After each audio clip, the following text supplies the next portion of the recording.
So today, leading off of the last fitness products related review, we can do another one. This is again another product purchased from Argos. These are a set of 10 kilo each Pro Power dumbbells. Pretty disappointed and unhappy with them. Couple of big problems with them is, first of all, spin locks I just think are a bad way of securing a weight to a bar, because as you lower and raise the weight, the inertia of the plates sort of makes it on the, I suppose it's on the downward stroke, apply a well, it depends on each side, but on part of the stroke, or the movement, it applies a unwinding force to the spin lock, so it has a tendency for them to start undoing halfway through the exercise.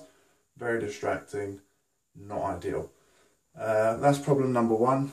Way it could have been solved is maybe just a pair of butterfly clips that they sometimes use. So we just squeeze it, slide it on and release.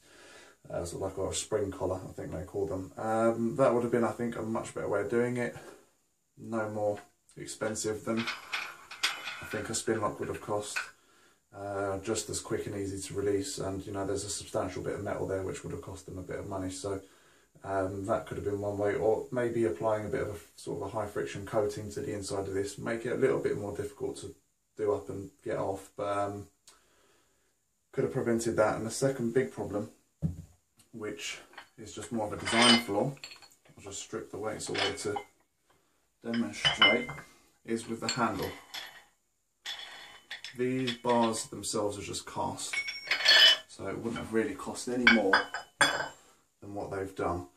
The problem is this central piece here, you can see that that has been bashed around a bit. So as I'm sure anyone who's ever lifted anything heavy in the gym knows, that last repetition or two in a set, when your muscles have reached failure, you sometimes just don't have the energy to get the weight down safely, and you just from your chest might just drop it onto the floor or whatever.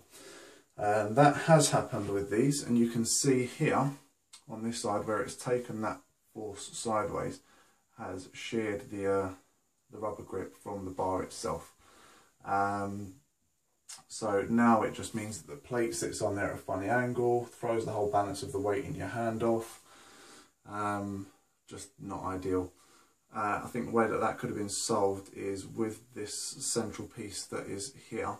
Instead of these little collars being rubber, they could have just had a metal casting there, and the metal casting would have been able to withstand that sort of an impact, which obviously a little bit of rubber just can't. Overall, making this a pretty poor product. You know, if you're not going to be loading them up with very much weight and you're not going to be dropping them on the floor, maybe for like a female or something, okay. For someone who's actually looking to build any kind of serious muscle, these are not for you. 3 out of 10 I think for these.